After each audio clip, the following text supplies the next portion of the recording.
library is basically the memory bank for the town of Danvers. We are on Sylvan Street. Right across the street is the Walnut Grove Cemetery. And you can go there and see the stones of a lot of Danversites who lived and died. So those artifacts are there, but they don't say anything. Whereas when you come into this room, it's one of the few places that you can really get a feel for the tens of thousands of people who inhabited Salem Village and Danvers back in the 17th, 18th, 19th, and early 20th century. Because we have a repository of anything and everything that's either on paper or a paper byproduct in the way of manuscripts or printed material that relate to the history of these people. And that includes the common people, the people who are normally forgotten in history. We can read the diary of Mary Goodnow, who lived in the 1700s, and find out what she thought about life. But we also have some very important historic material. You all know that Salem Village was the original name for the town of Danvers, and we have within our collections one of the greatest collections of material relating to Salem Village and the witchcraft hysteria. We also have wonderful collections of the anti-slavery movement, which was a huge movement in America in the 19th century. And our Revolutionary War records are absolutely fantastic. Now, our records go anywhere from probably the earliest one is 1650 up till today. And we continue to collect modern material when we think it's appropriate. And I like to think that the archives is a way of giving a little more immortality to the people who have lived in Danvers. So tonight I'm going to just show you, show and tell, some of the objects and artifacts and documents that relate to Danvers and its role in the American Revolution. And before I do that, I want to show you the first slide, which is number 2, which most people in Danvers have never seen before. I like to think of it as basically our birth certificate. It's a petition written in 1751 by members of the Middle Precinct, sometimes known as Brooksby, and today known as the city of Peabody, which was part of Danvers until 1855. And representatives of the Middle Precinct and Salem Village put this petition together to send to Salem Town, the mother township, and asking them to become an independent corporated entity. So that this is basically Danvers's birth certificate. Danvers was created in 1752 as a district, which meant they couldn't send representatives to the general court, our legislature. And in 1757, the king unwilling, and actually the king in his privy council in England, disallowed Danvers from becoming an incorporated township, because that would mean we could send representatives to the general court, which at that time was not terribly favorable to the English king. And Danvers did it anyways. What? Elected representatives from 1757 on.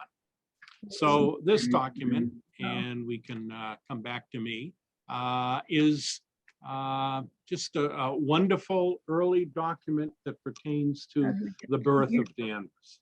And from that, we get the entire history of the town. Now, when we first started the archives, I had been working as a summer researcher for the Historical Commission for, I think it was 3 years.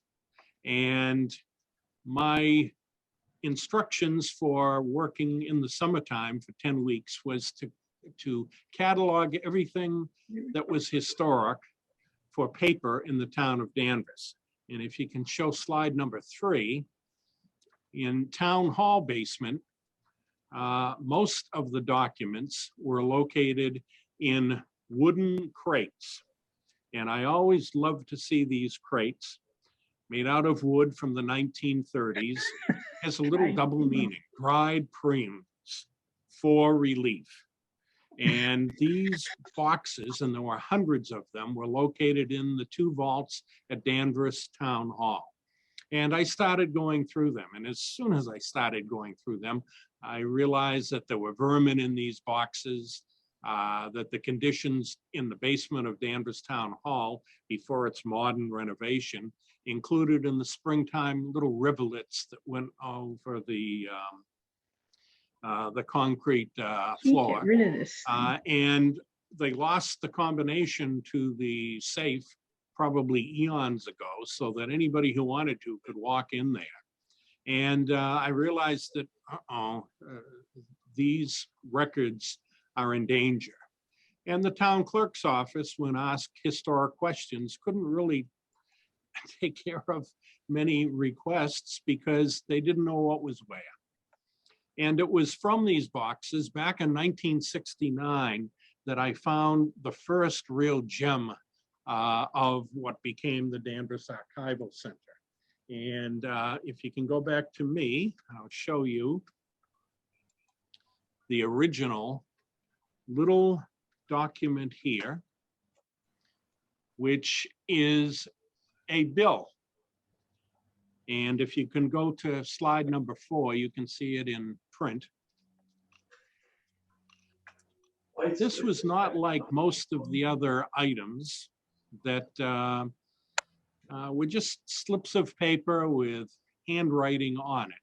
Instead, this was a very formal bill. And it says, John Pamont, Turk's Head, Danvers. This was a bill that was submitted by John Pamont, the tavern keeper, at the tavern, which was located on Pine Street near Sylvan. And it was for a meeting of the Board of Selectmen.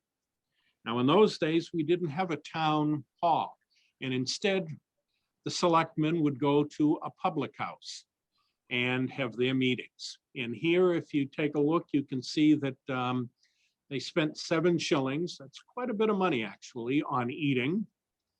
They had punch to 2 shillings 8 pence. They also had their horses kept. They had some cider and a little brandy. So those meetings were probably much more fun than selectmen meetings are today, especially if you had some punch. And this was really a nice looking engraving, and it looked like it was not something that was done by an amateur. And I just kept it out for a while. And then one day I was looking in laureates, I don't even know if they exist anymore, at the engravings of Paul Revere. And it mentioned in the index that Paul Revere did an engraving for John Pamont, and they thought it might be a trade bill. And when I looked at it closer, and if you take a look at item number 5 here, you can see right under the S in Danvers is PR. And this is, in fact, a hitherto unknown Paul Revere engraving. It dates October 1773, and we've now used it on our book plates because the image itself is so neat. And you find interesting things like this all over the place if a town has been in existence long enough and also has a good history. And Salem Village and Danvers fit that bill. We've never had any major conflagrations that destroyed much of our heritage. Most of the items in the town have been kept, and it turned out that those prune boxes were full of historically significant items. Now, if we can go to number 6, we don't own this. This is a copy, I have a nice copy of it in the archives. But this is General Thomas Gage. And General Gage was a soldier in the French and Indian War and later on in the Revolution. And Gage was commander-in-chief of all British forces in North America. And if you remember your history, in December 1770, excuse me, 3, the Bostonians decided to get rid of tea that had been sent to America on 3 ships that was supposed to be taxed. And they put all of this tea within Boston Harbor. And the people back in England were not too happy about it because they wanted extra taxes so the Americans would be able to pay their fair share in the British fighting the French and Indian War. So they put together a whole bunch of acts that were absolutely intolerable to Americans. One of these was to close down the port of Boston. Boston could no longer be a center for commerce and industry. And they also sent Thomas Gage as the new governor, military governor of Massachusetts. And he arrived in spring of 1774. Now, Gage was not a very popular man with the provincials. And we can't have the time to go into all of the other coercive acts that were promulgated by the Parliament. But let us say that Gage became extremely unpopular because he was a military leader. And from 1768 till Gage arrived, British troops, garrison troops, had come to Boston and actually almost mimicked the number of inhabitants there were in Boston. And having military authorities with civil authorities and the general population meant that you were going to have a lot of trouble. And we did.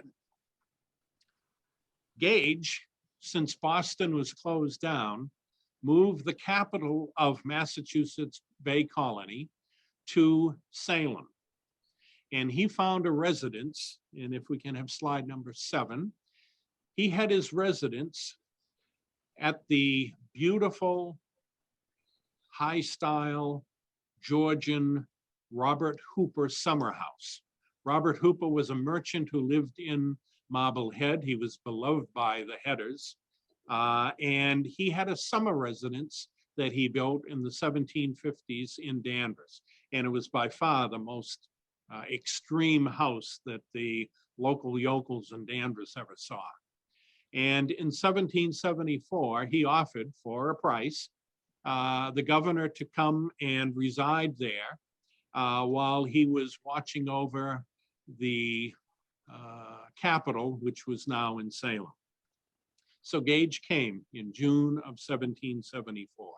He remained here until September, but the locals were not really happy about that. And it was decided shortly after he arrived that he needed some guarding. So 2 companies of the 64th Royal Regiment came to Danvers and bivouacked in the area that's now Liberty Tree Mall.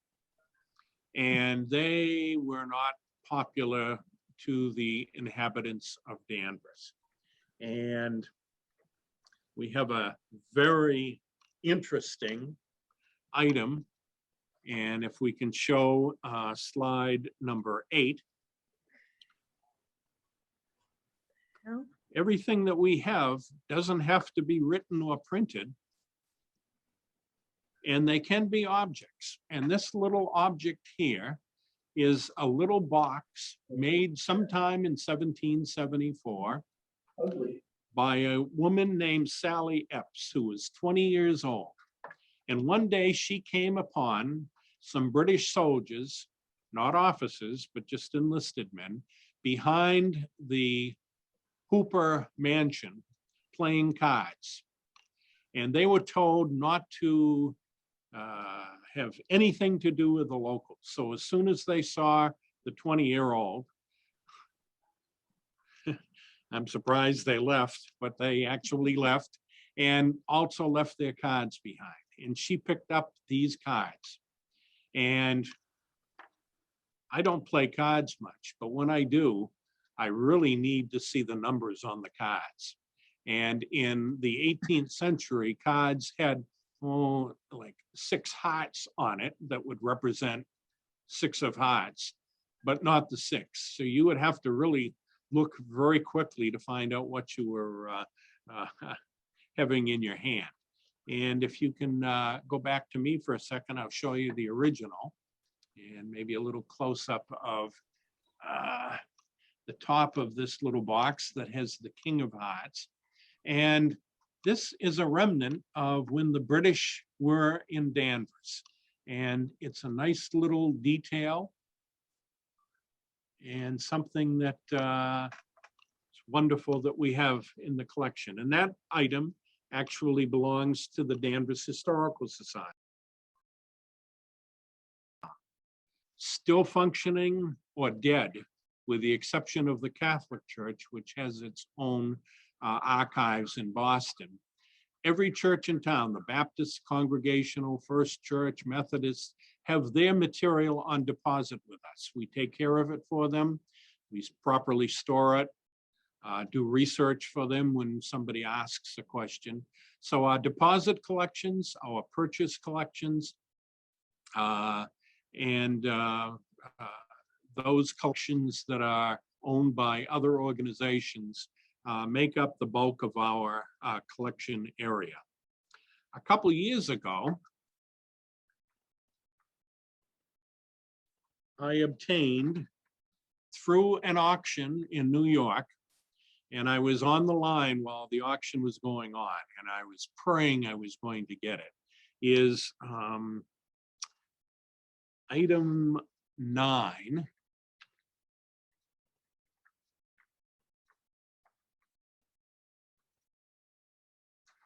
And I can't tell if I'm on or if the picture is on. No.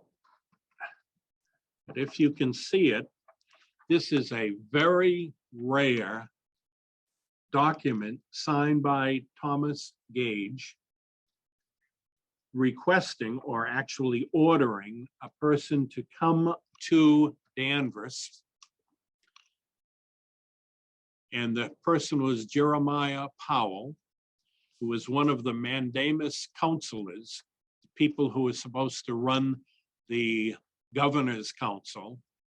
And it reads, Danvers, Saturday evening, 6 August, 1774.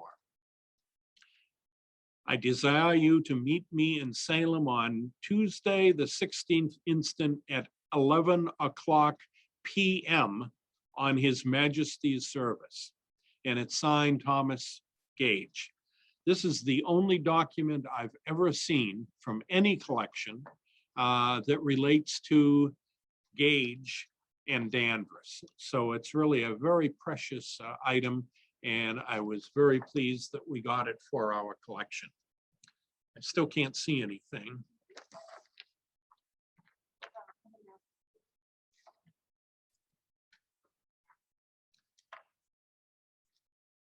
So problems were getting much worse in Massachusetts, and it was decided that since the capital was now in Salem, that the general court would have to meet in Salem as well. And if we can go back to me, I'll show you one of the most fantastic collections the archives has, which were all in these dried prune boxes, which are Colonial Broadsides. And here's an example of one.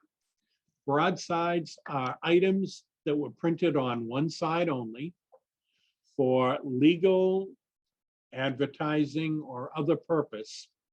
And the ones that we have amount to about 60 broadsides from the time of the American Revolution. These are extremely valuable.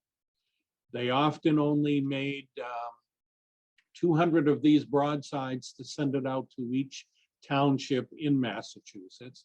And if you look at this one closely, let me bring it up close to you, you might notice that although it's printed, there is in the upper right-hand side the signature of the clerk of the group that was promulgating this broadside, and that is Samuel Adams. And what this is in June of 1774, the General Court met in Salem. And the General Court was pretty revolutionary by that time. And the governor heard that on one of the last days of their service, they were going to actually charge each town in Massachusetts a certain amount of money so that they would be able to send representatives to the First Continental Congress, which was a revolutionary Congress. And if you want to put up number 10,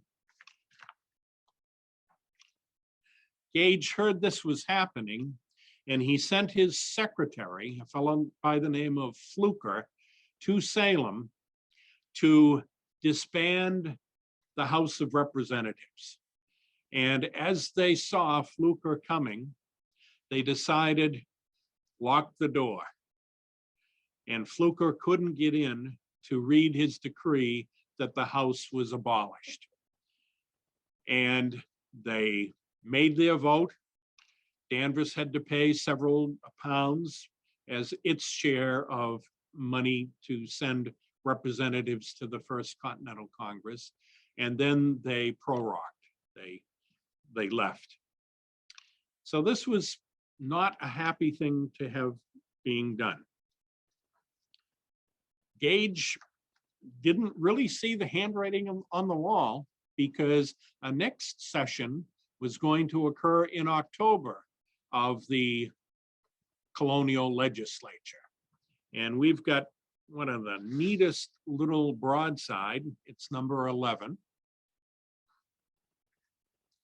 with the seal of the Crown of England at the top, and by the governor a proclamation. And basically what he says is that with all of the hubbub going along and with people doing wrong, thought out things, he's decided to abolish the October sitting of the House of Representatives. And he says that don't come. Well, they came anyways. Almost 3/4 of every Massachusetts community came to Salem. They waited one day for the governor to show up because the governor was supposed to be the one who would start the proceedings. He didn't show up. So at that point, they declared themselves abolished and formed a provincial Congress, which was to meet the next month in Concord. And this document is probably one of the most important documents in all of colonial American history relating to the beginning of the Revolution, because it was with not going along with this document, Massachusetts in October 1774 had basically broken with England.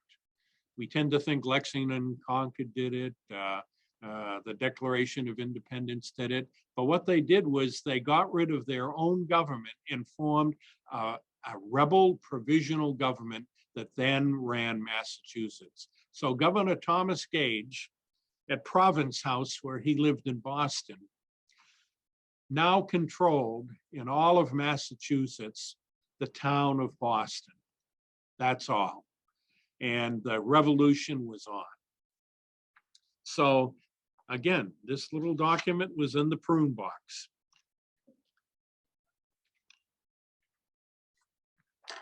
And then if you can switch to me, here's another great item that relates to the revolutionary history of Massachusetts. And I haven't encapsulated. Usually what we do is after we've had these looked at, sometimes they have to be conserved. So we send them to the Document Conservation Center in Andover. And then we often put them in Mylar, so nothing will happen to the documents itself. And this document, if you want to read it, just read it very quickly, okay? What this document says is, now that our relations with England are at a standstill, and England is doing all sorts of nasty things to the colonies. Let me just read one little section of it here.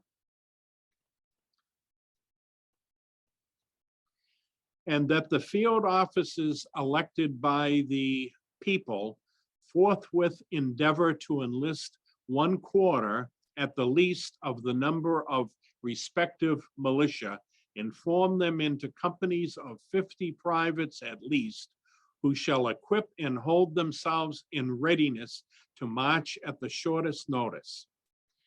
This is the beginning of the Minutemen, a group that breaks off from the regular militia in which everybody had to serve to start training. And we know in Danvers they were training sometimes 2 or 3 times a week in the military arts to be prepared for what they knew was coming. So another major valuable document that we have within our collection. And probably about 250 of those were printed. And most communities don't have them anymore. We've been very lucky to do so. You probably remember a small event that took place in February 1775, in which only a few drops of blood were shed, and the Salem Chamber of Commerce, and if we had a Chamber of Commerce in Danvers, we would bemoan that they didn't start shooting. Because in 1775 in February, the British learned that there were cannon that were being outfitted in Salem. And they decided to send a big sneak group as quickly as possible from Boston to Salem and capture these cannon, which might be used against them. So a fellow by the name of Colonel Leslie was in charge of the 264th Regiment troops. And by the way, Gage had left Danvers in September, as had those troops. But those troops knew Salem a little bit better than others. So the 64th, which had been guards to Gage in Danvers, were now the group, the regiment that was sent to Salem to seize these cannon. Well, you probably know the story. The British marched into Salem. They didn't do it by surprise. Everybody knew about it by the time they were marching from Marblehead to Salem. Danvers was alarmed and was sending its militia to Salem. And the British heard that the cannon were located on the other side of the North River from Salem going towards Peabody now. And Colonel Leslie decided to go over the bridge to capture them, but it was a drawbridge, and the draw was on the other side, on the Peabody side. So the people just drew up the drawbridge. And here you have beginning of February, the end of February.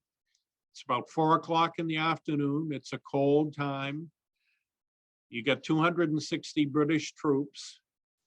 They could be completely abandoned or put upon by the American colonists. And a decision was made to save face. And the decision was, if the colonists will bring down the drawbridge, the British troops will march so many rods, 16 feet in a rod, on the other side, turn around and march back. Unfortunately, again, for the Chambers of Commerce, if we had stopped them and started shooting, we wouldn't be celebrating Patriots Day in April. We would be celebrating it here in Danvers and Salem in February, but that didn't happen. And this is a copy of the only newspaper in this part of Essex County at the time, the Essex Gazette. It was done by the Hall brothers in Salem. And we have a number of these nice early 1774, 75, 4-page newspapers in very good shape. Look how good the paper is. You take they don't call it the Danvers Herald anymore, Salem News. You take a Salem News, you put it in the back of your car, it is exposed to the sun, and within about a month, it starts breaking down. The pulp in the paper is really poor, and it won't last very long. This is pure rag paper made out of linen fibers. And on page 3, which was always the local news, we have an account written by Timothy Pickering of what happened in Salem. It's dated Salem, February 28th, and talks about how Gage's troops came on a fowling expedition and they were stopped by the Patriots in Salem and Danvers. By this time, every township was getting ready for combat. And this is just one example. It's slide number 12. And you might notice that it's dated March 9, just a little more than a month away from Lexington and Concord. And it's written by Jeremiah Page. Jeremiah Page was a brickmaker who lived in Danvers. If you know of the Page House, owned by the Danvers Historical Society, now located on Page Street. Originally, it was located on Elm Street, near where 9 Elm, the nice restaurant, is now located. And Jeremiah Page actually had Thomas Gage in his house for at least a few days, Gage using it as an office for a period of time. And I'm sure, even though Page didn't want to have the royal governor there, he was happy to hear what Gage was saying in his homestead. And Jeremiah Page was captain of one of the militia companies. And here, again, from one of the prune box items, we find, to the select men of Danvers, gentlemen, there is wanting in my company 12 good firelocks with bagonets. The firelock is a musket, the bagonet is a bayonet, 4 of which number wants ammunition. And we have 5 or 6 of these in which Danversites are preparing for hostilities.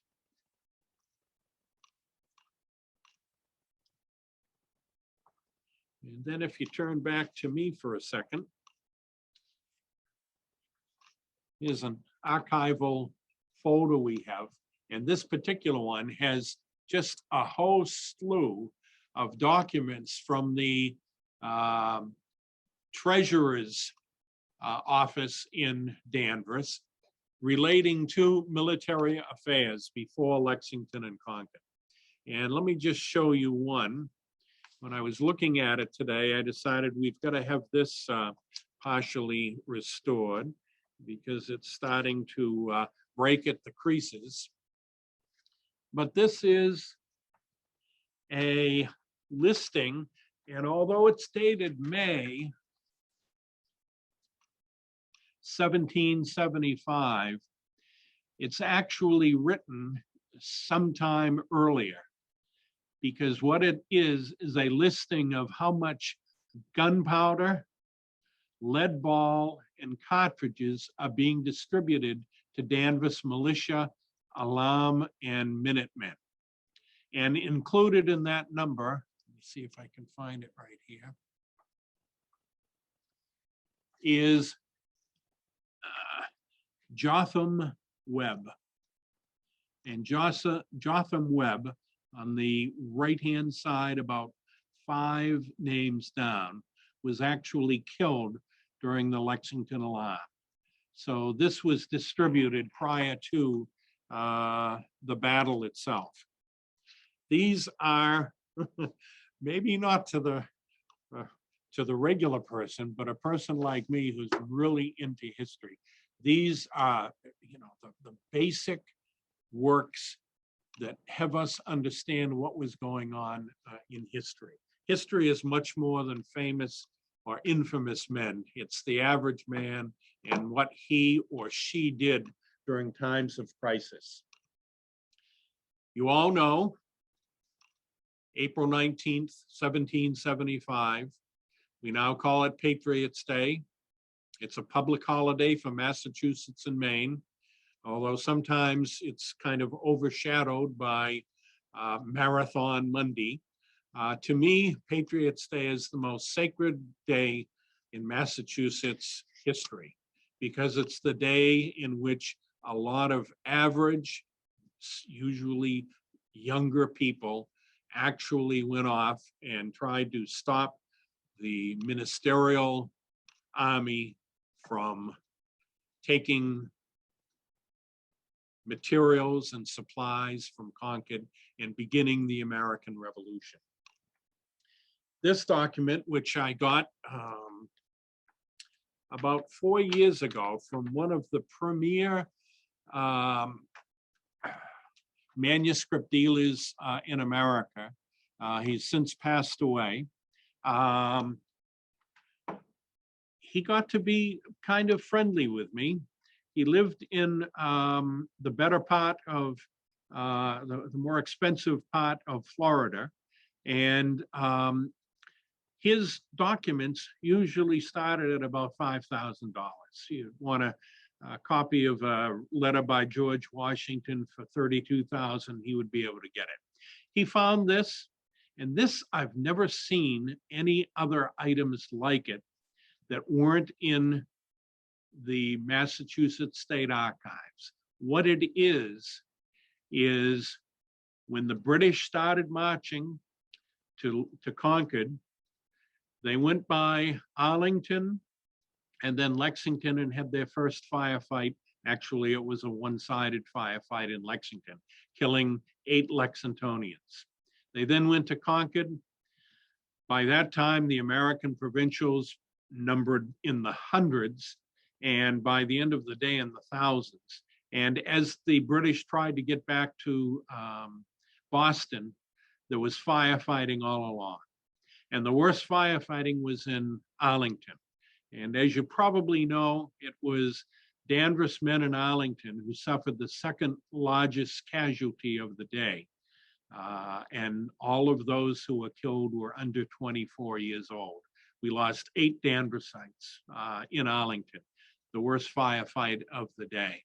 And Danvers was the furthest community to respond to the Lexington alarm than any other community in Massachusetts. And once the British troops had been marching, Gage decided he better send some help for them. So he sent 1,000 troops, but he also sent 2 or 3 baggage wagons. And those baggage wagons had cannonball, musket balls, more guns of war. And in Arlington, when these wagons were going through, people in Arlington, old men, stopped them, actually told them to stop. When they didn't, they shot most of them. They captured the wagons. The wagons were eventually brought back to Danvers before they were redistributed. And this is a sworn affidavit of those people who were there, which included some Linfield men, some Danvers men, and it's kind of a who's who in American history. We have an Indian, a black freeman, and an old 80-year-old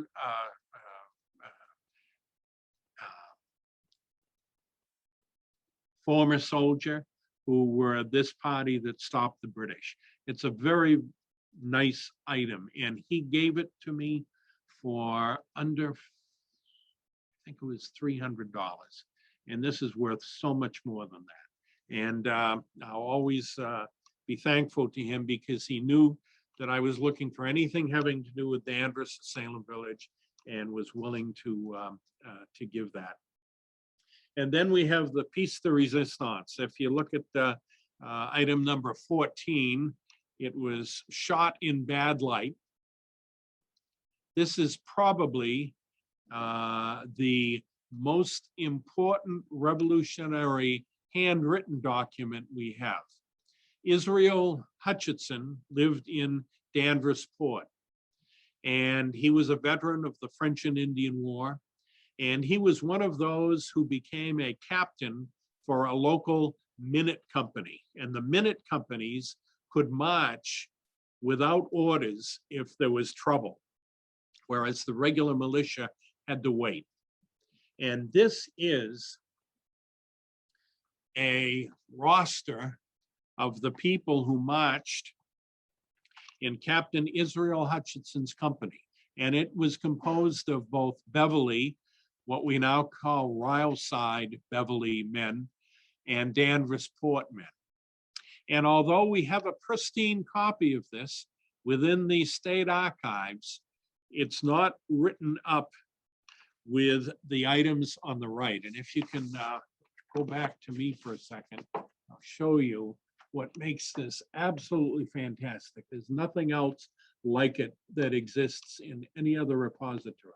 It includes the names of those who were killed or wounded and what they lost as recompense for them later on, for their gun that was lost, for a horse that was lost, and so forth. This I bought in 1980, along with 3 other very significant items.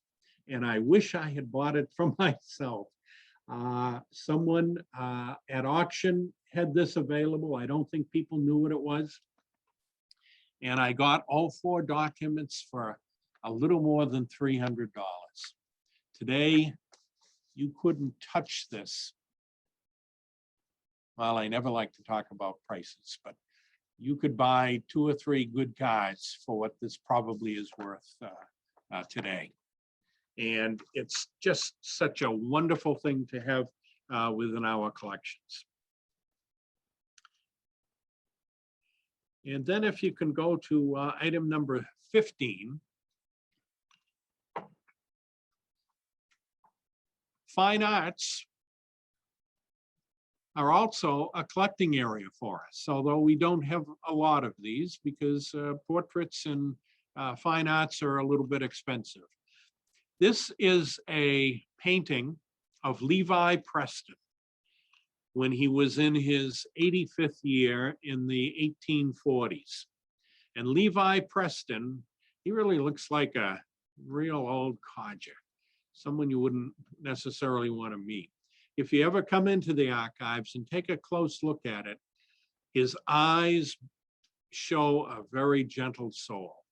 But here he is, a grizzled man who's worked all his life. He was a shoemaker and a general workman.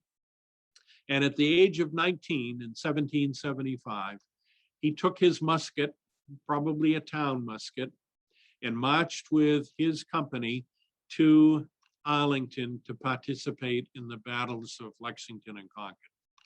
And this painting was donated in 1995 by Elizabeth Harris, a resident of Washington State. She had seen our website, thought it was appropriate to send it to us, and she did so.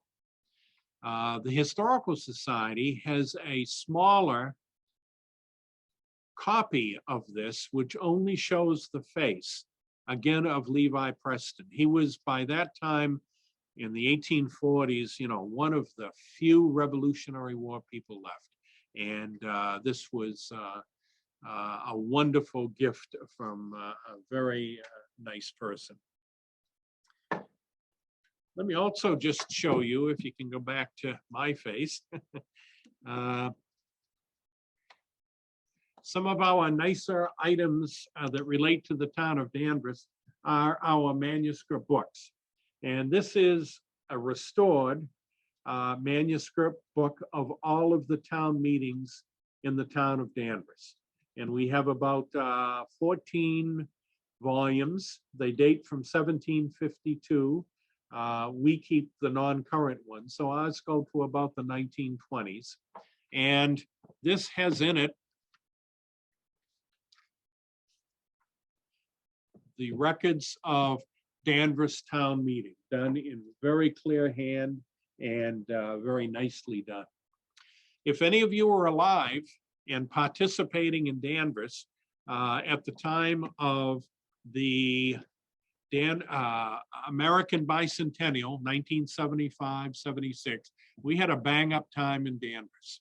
And we had our celebration before July 4th, 1776, because we were commemorating, I remember it was a hot 3-day weekend. We were commemorating June 18th, 19th, and 20th. We had a huge parade. We had about 50 different programs going on. But the reason we used June 18th was because it was that year that the town of Danvers, in legal public town meeting, voted the following. The town took into consideration the resolve of the late Honorable House of Representatives of this colony to decide that if the Honorable Colony decides to become independent, we will engage with our lives and fortunes to support them in this measure. So Danvers, before July 4th, voted for independence. And that's what we voted on back in 1917.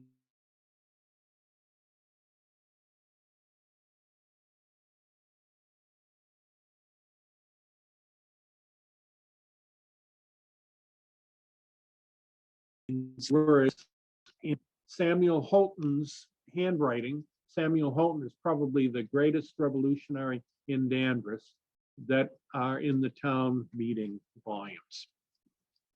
Okay, I'm starting to go a little long, so I'm going to switch to two other things before I give you the pièce de résistance. And that is, if you look at item number 19, before the computer, it was very hard to find items that really were significant to our collections. And I used to have a number of manuscript catalogs sent to me. Those are almost all gone now. People don't do that anymore. eBay wasn't around then. But they did have something early on which was called ABE books. And if you were looking for a strange, unusual book, you could go on the website and see if someone in the United States was selling it. It had 30, 40,000 antiquarian book dealers and other people selling materials. And I had always wanted to see if we could get this beautiful mezzotint done in London in 1776 of one of their horrid revolutionaries, Israel Putnam, who was born in Danvers, became a hero, a folk hero of the French and Indian War. And when I was growing up, Davy Crockett was the cat's meow. And I collected all of the bubblegum cards that related to him. I had a Davy Crockett suit that I used to wear. I had a coonskin cap, and I used to go down Danvers Square and exhibit myself in Davy Crockett style. Well, in the 19th century and early 20th century, that was Israel Putnam. He was a real character, rough, gruff guy who wasn't afraid of anyone or anything. And this mezzotint, done by the English, is one of the most fantastic prints done of the American Revolution. And we were able to acquire that from ABE Books, one of the dealers. And Putnam was one of the three original generals that Congress authorized.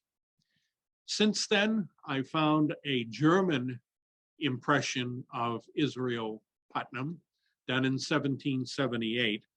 And then if you can show item number 20, about 3 years ago, these wonderful talks that Jen puts together for all sorts of events at the library. We had someone who had just written a book on Israel Putnam about two and a half years ago, and he was speaking in the Gordon Room. And that night, this item was coming up for sale in New York City. And what it was a different style in French of the Israel Putnam mezzotint that was done in England. And I had done a blind bid on it and was waiting to hear when I was listening to the new book about Israel Putnam. And lo and behold, we actually got it, and it's one of the nicer items that we've gotten. And if you can look at 21, that's a close-up of Israel's face. It doesn't quite look as good or as authentic as the English, but it was France's version of Israel Putnam, one of the heroes of the American Revolution. And finally, let me just show you a couple other things. We don't just have loose papers. This is an orderly book by Captain Enoch Putnam, a guy I portrayed when I was a member of the Danvers Alumnus Company back in the 70s, 80s, and 90s. And this is an orderly book he kept while the Americans were laying siege to the British in Boston. After Lexington and Concord, all of the colonials got together. Washington eventually came in 76 to take over the American Continental Line. And this is the orderly book for daily orders for the soldiers who were laying siege to Boston. And as you know, in March 1776, cannon from Ticonderoga were moved to Boston, and the Americans got rid of the British in Boston. And then I want to show you, a little hard to see because of its size, but I have here one of the most important broadsides having to do with American history, and that is the Declaration of Independence. This declaration was printed, you might be able to see at the bottom, by Ezekiel Russell, who was a printer at that time living in Salem. He eventually moved to Danvers, done in July 1776. It's like the third or fourth printing of the Declaration of Independence. And this was among town records. And on the back of it, it says, "To the Reverend Mr. Holt, the American Massachusetts Provincial Congress decided that the Declaration of Independence was going to be spoken at every church in Massachusetts. And they printed over 250 of these declarations and sent them to every town in Massachusetts to be read by the minister. And Reverend Mr. Holt was the minister of the South Parish, now Peabody, and this copy was given to him. Also among, and by the way, when I retire, I would like the town of Danvers to give me just one item. And not that, I want the next item. And you make sure you tell your representatives that I should have this. This item here is the same Declaration of Independence printed by Ezekiel Russell, but for public consumption rather than governmental. And by the way, in the town meeting records that I just showed you a few minutes ago, it was the Declaration of Independence was written and inscribed in our town meeting, so it will be forever remembered. And in many cases, the original broadside declarations were just gotten rid of. And that's why there's probably only about 6 or 7 of these Salem declarations that are still in existence. This one was for the general public. And this is a double whammy, because this has not only the Declaration of Independence, but if you look in the corner, and why don't we put number 25 up, if you would. It has 2 images, woodcut engravings. Not like what Paul Revere did for the Turk's Head Tavern, but these are images that are supposed to be General Gates, who at that time, 1776, was one of the major figures in American military history. And on the left-hand side, that's supposed to be George Washington. Now, Ezekiel never saw George Washington, never saw an image of him because there weren't any. So just kind of imagine what he might look like. And that particular woodcut is the first representation of George Washington anywhere in the world. And it was first done in Salem. So the combination of that plus the Declaration of Independence makes this a very significant item. And since we have 2 declarations, I figured at my retirement, the town didn't need both of them. So as a going away present, that would be nice. So I had about 8 other items, which I'm not going to show you because we're already at 1 hour. I thought this was going to be half an hour. But this will just give you a small sampling of what an immense collection we have in Danvers. Most people, especially people in Danvers, you know, they might come here and want to do a little research on their family, which is great, or on their house. We do a lot of house markers. We got over 600 house markers in Danvers, in which we do the research and so forth. And, you know, might want to look up birth certificates and that sort of thing. But we also have, from amongst that primary material on American history, some very significant and important items that a small community usually doesn't possess. And although I sometimes get tired of working here, and sometimes I'm not in a good mood, and sometimes the boss can be a little overbearing, and sometimes I have to do things that I don't want to do. I have the perfect job in that if I get bored of doing one thing, I can switch to something else. And I see Julie is here tonight. Julie is also a worker in the archives and does a wonderful job. And I really feel, I wouldn't say blessed, but very happy that I've been able to be with this collection and help develop it. And it's really one of the premier local history collections of which I'm aware in all of the United States.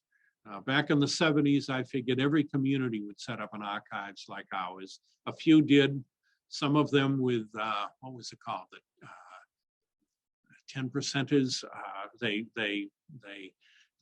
lost their funding. We still have nice public collections like the wonderful collection at Concord Free Public Library, probably one of the best in the country as well.